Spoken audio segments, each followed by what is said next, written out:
Olá, meus irmãos e amigos, que a paz de Jesus Cristo, nosso Senhor, esteja com você e também com a sua família.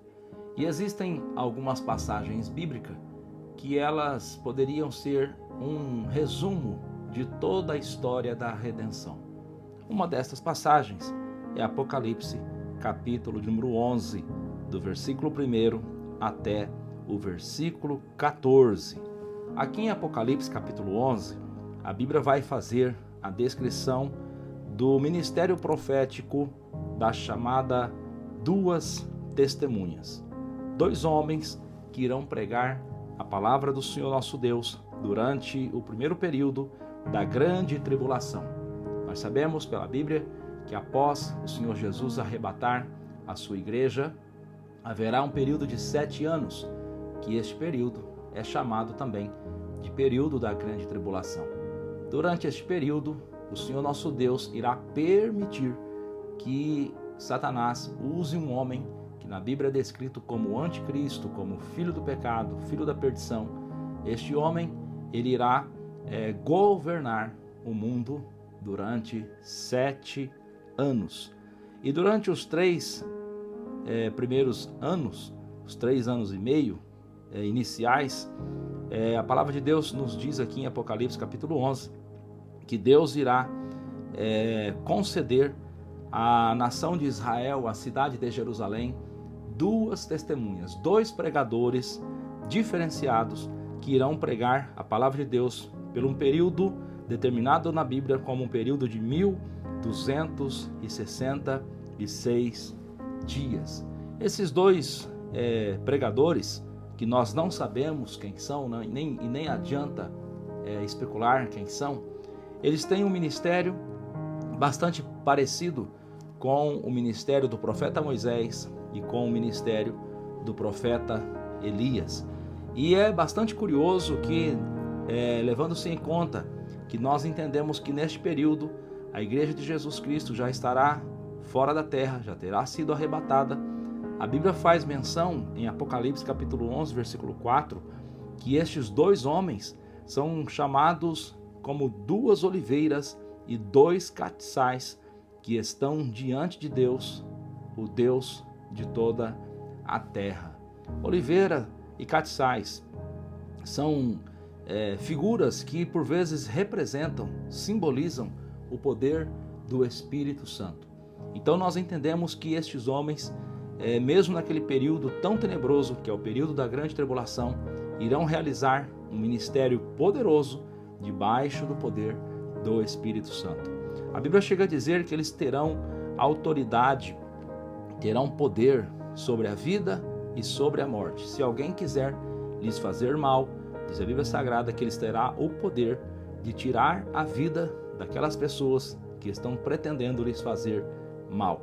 A Bíblia diz também que eles terão poder sobre a natureza, eles terão poder de fechar o céu para que não chova, eles terão poder de transformar, de converter as águas em sangue, nos lembrando muito bem o ministério do profeta Elias e o ministério do profeta Moisés. Porém, a Bíblia diz que o ministério dessas duas testemunhas, que se dará na cidade de Jerusalém, aonde o nosso Senhor foi crucificado, a Bíblia diz que ele tem um período de início e um período de fim. E quando chegar o momento do final do ministério destas duas testemunhas, a Bíblia diz que Deus irá permitir que o anticristo, que é também chamado de besta, faça guerra contra essas duas testemunhas e tire a vida de ambos. E a Bíblia diz no versículo 8 que o corpo destas duas testemunhas irá ficar exposto em praça pública, irá ficar exposto na cidade de Jerusalém, para que todas as pessoas daquele período possam de alguma maneira contemplar, possam de alguma maneira zombar, escarnecer daquelas duas testemunhas que pregaram a palavra de Deus de forma tão poderosa durante aquele período. A Bíblia diz que haverá alegria entre as nações. Olha que coisa terrível. Haverá alegria, haverá festa entre as nações. Uma pessoa mandará presente para outra, porquanto estes dois profetas tinham atormentados. Eu acho muito incrível essa expressão que está aqui em Apocalipse capítulo 11, versículo 10.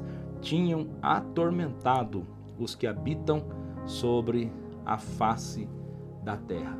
Observe que aqueles que servem a Deus, embora sejam pessoas pacíficas, embora sejam pessoas que querem o bem do seu próximo, e por querer o bem do seu próximo, essas pessoas pregam a palavra de Deus aos seus próximos. Mas para aqueles que não temem a Deus, para aqueles que não querem obedecer a palavra de Deus, a pregação do Evangelho parece ser um tormento. Eu imagino que você já deve ter visto nas praças, nas avenidas, nas grandes cidades, nos pontos públicos, quando tem alguém pregando a palavra de Deus, sempre tem alguém incomodado com a pregação. Se tiver alguém com música profana, com funk, com rap, com samba, com pagode, com qualquer outro movimento, com movimentos políticos, quase sempre nada acontece. Mas se tiver alguém pregando a palavra de Deus, as pessoas ficam incomodados, atormentados com a pregação. E isso não é algo que vai acontecer apenas durante o período da grande tribulação. Isso é algo que sempre aconteceu. Desde lá do livro do Gênesis, capítulo 4, o princípio de todas as coisas, quando a Bíblia diz que Caim vai matar Abel, porque Abel servia a Deus, Abel era uma pessoa que agradava a Deus. Desde esse período, Satanás tem colocado no coração das pessoas uma revolta, um ódio, um sentimento de inveja, um sentimento ruim contra aqueles que servem ao Senhor nosso Deus. O Senhor Jesus, falando sobre isso, ele chegou a dizer em João capítulo 17, versículo 14, que o mundo nos odeia porque nós temos a palavra de Deus. Ora, o mundo jaz no maligno, o mundo está no inimigo, no adversário, e o adversário incita as pessoas do mundo a odiar os cristãos, tão apenas porque os cristãos têm a palavra de Deus. A Bíblia diz em João capítulo 15, versículo 19, que se nós fôssemos do mundo, o mundo nos amaria, mas como nós não somos do mundo, o mundo nos odeia.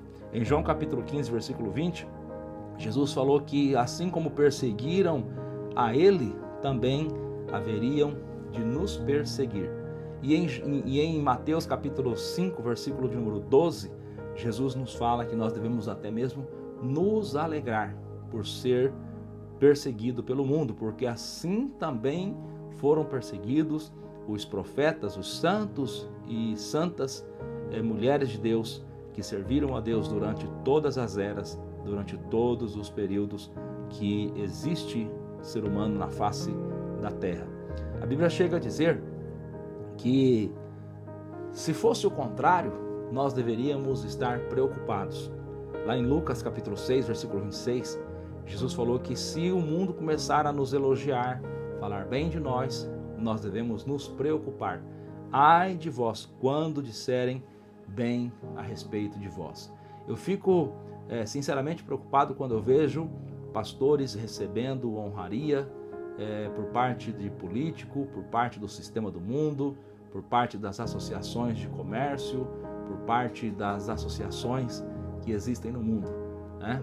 Porque isso não é o padrão, isso foge do padrão. O padrão é que os homens e mulheres de Deus preguem a palavra de Deus, combatam o pecado e por isso venham a ser discriminados, perseguidos, injuriados pelo mundo.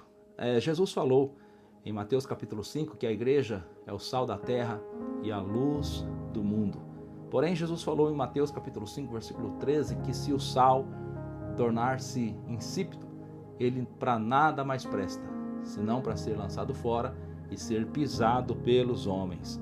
Então, a igreja ela tem que cumprir com o seu papel de pregar a palavra de Deus, de pregar o evangelho. E por pregar o evangelho, por vezes, ela é perseguida. Agora, eu disse aos irmãos no início da meditação que o capítulo 11 parece ser um pequeno resumo da história da redenção. Veja, nós temos Deus, nós temos dois povos, um povo que serve a Deus, um povo que não serve, nós temos aqueles que pregam a palavra, nós temos o inimigo aqui representado pelo anticristo, pela besta, e nós temos a rejeição da palavra e a perseguição dos servos de Deus e a sua morte.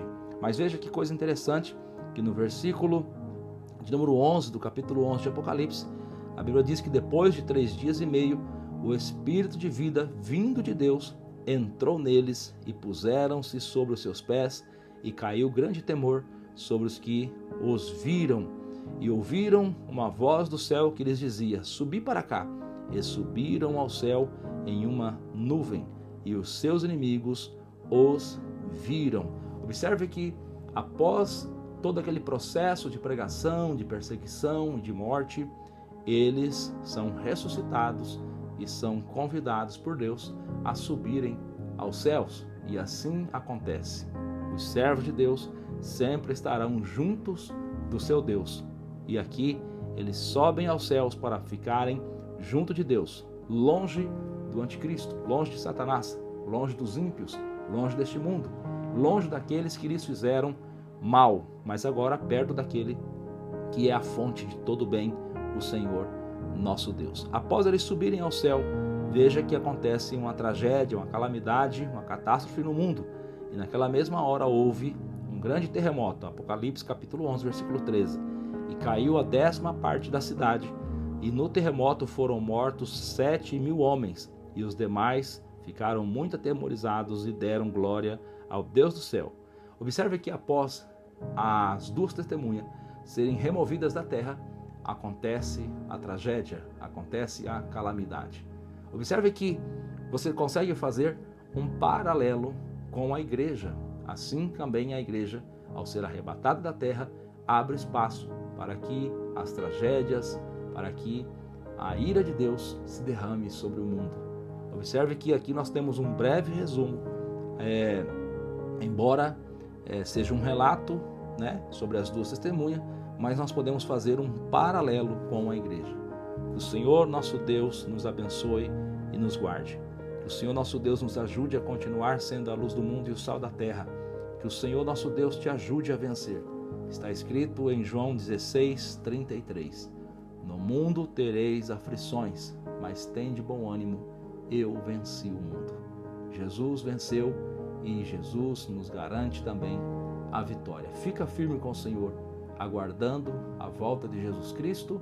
Maranata, ora vem, Senhor Jesus.